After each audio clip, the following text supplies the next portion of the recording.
Assalamualaikum, berikut ini merupakan tanya jawab fatwa tentang sholat menghadap kiblat yang benar. Berdasarkan penentuan arah kiblat yang dilakukan oleh Tim Nasional Pengadilan Agama Metro, arah kiblat masjid di daerah kami dahulu sudah diluruskan, termasuk saf-safnya apabila dilakukan sholat, dengan miring ke kanan.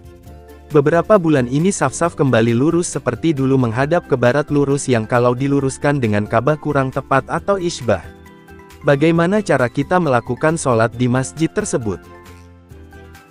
Dalam Al-Quran didapati adanya perintah untuk menghadapkan diri kita ke arah Masjidil Haram seperti disebutkan dalam Al-Quran, sungguh kami, sering, melihat mukamu menengadah ke langit, maka sungguh kami akan memalingkan kamu ke kiblat yang kamu sukai.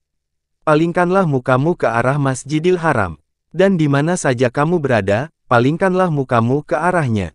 Dan sesungguhnya orang-orang, Yahudi dan Nasrani, yang diberi Alkitab Taurat dan Injil, memang mengetahui, bahwa berpaling ke Masjidil Haram itu adalah benar dari Tuhannya, dan Allah sekali-kali tidak lengah dari apa yang mereka kerjakan. Al-Baqarah 144. Perintah itu diberikan oleh Allah kepada Nabi untuk memindahkan kiblat dari arah Masjidil Aqsa ke arah Masjidil Haram, yang dalam hadis disebutkan arah Ka'bah. Dalam menentukan arah kiblat ini dengan dilakukan ijtihad, dan yang mendekati kebenaran ialah dengan ilmu pengukuran arah, dan yang menggunakan gampangnya hanya dengan perkiraan, seperti menghadap ke arah barat. Jalan yang paling baik mengenai masalah di atas ialah usul kepada takmir masjid dengan alasan-alasan yang benar dan dapat diterima, agar saf disesuaikan kembali sesuai dengan anjuran tim nasional yang diminta oleh Pengadilan Agama Metro. Kalau terpaksa takmir belum dapat memahami, ketika Anda sholat hendaknya menghadapnya saja yang serong ke kanan sedapat mungkin sesuai dengan yang sudah dianjurkan, sekalipun bagi yang tidak dapat tepat menghadap kiblat, arah pun cukup. Dalam Suara Muhammadiyah No. 18 tahun 1993 tanggal 16-31 September tahun 1993 dicantumkan hadis yang menyatakan bahwa Ka'bah Masjidil Haram adalah kiblat bagi orang yang berada di Tanah Haram Mekah. Tanah Haram Mekah adalah kiblat bagi orang yang berada di seluruh penjuru dunia. Pertanyaan kami adalah siapakah perawi hadis tersebut dan bagaimana sanadnya? Hadis yang Anda tanyakan tersebut berbunyi, An Ibni Abbas anna Rasulullah sallallahu alaihi wasallam qala, al-baytu qiblatun li ahli al-masjid, wal masjidu qiblatun li ahli al-harami, wal haramu qiblatun li ahli al-ardi fil masyriqi wal maghribi. Ka'bah adalah kiblat bagi orang yang ada di dalam Masjidil Haram.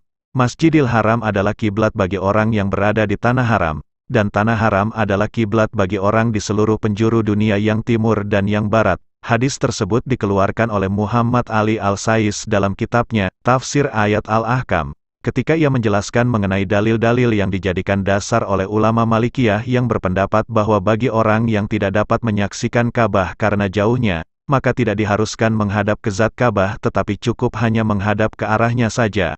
Al-Sais juga mengatakan bahwa Fakhrur Razi dan Abu Rayyan juga berpendapat demikian yang dinisbatkan kepada ulama Malikiyah. Muhammad Ali Al-Sais, Tafsir Ayat Al-Ahkam, hal 33-34. Qurtubi juga mengemukakan hal yang sama dalam kitabnya, Al-Jami' li Ahkam Al-Quran, hanya saja lafadz hadis yang ia paparkan sedikit agak berbeda yaitu berbunyi, Al-baytu qiblatun li ahli al-masjidi, والمسجد قبلة لأهل الحرم والحرم قبلة لأهل الأرض في مشارقها ومغاربها من أمتي. Artinya, Ka'bah adalah kiblat bagi orang yang berada di Masjidil Haram. Masjidil Haram adalah kiblat bagi orang yang berada di Tanah Haram.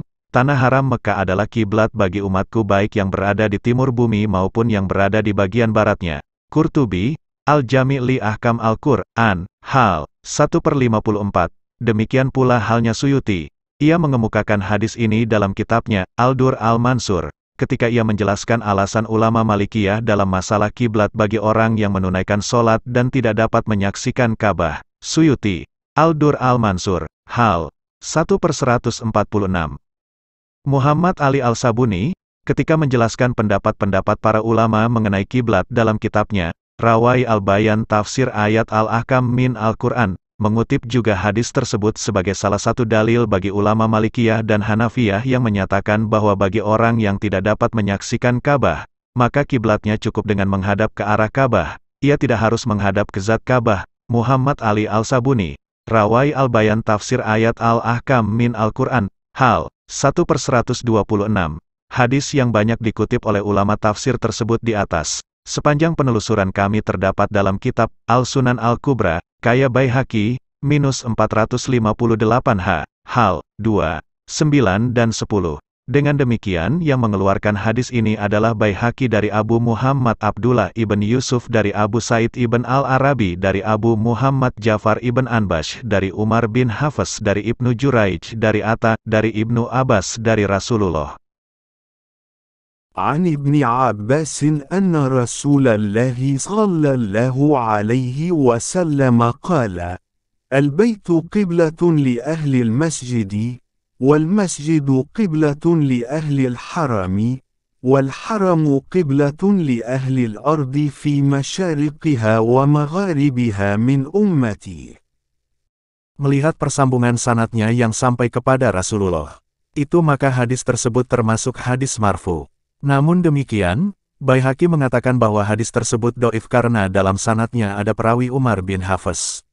Ia menilai Umar bin Hafs itu tidak dapat dijadikan hujah. Perlu saudara penanya ketahui pencantuman hadis tersebut dalam rubrik fatwa agama dalam Suara Muhammadiyah tersebut tidaklah berarti bahwa hadis itu bernilai sahih dan dapat dijadikan hujah, namun menjelaskan bahwa menurut penuturan Muhammad Ali Al-Sayis dan ulama tafsir lainnya yang telah kami sebutkan di atas, hadis tersebut dijadikan salah satu dalil oleh ulama Malikiyah untuk menguatkan pendapatnya bahwa kiblat bagi orang yang tidak menyaksikan Ka'bah adalah cukup dengan arahnya saja, bukan zatnya. Demikian jawaban kami, semoga berguna.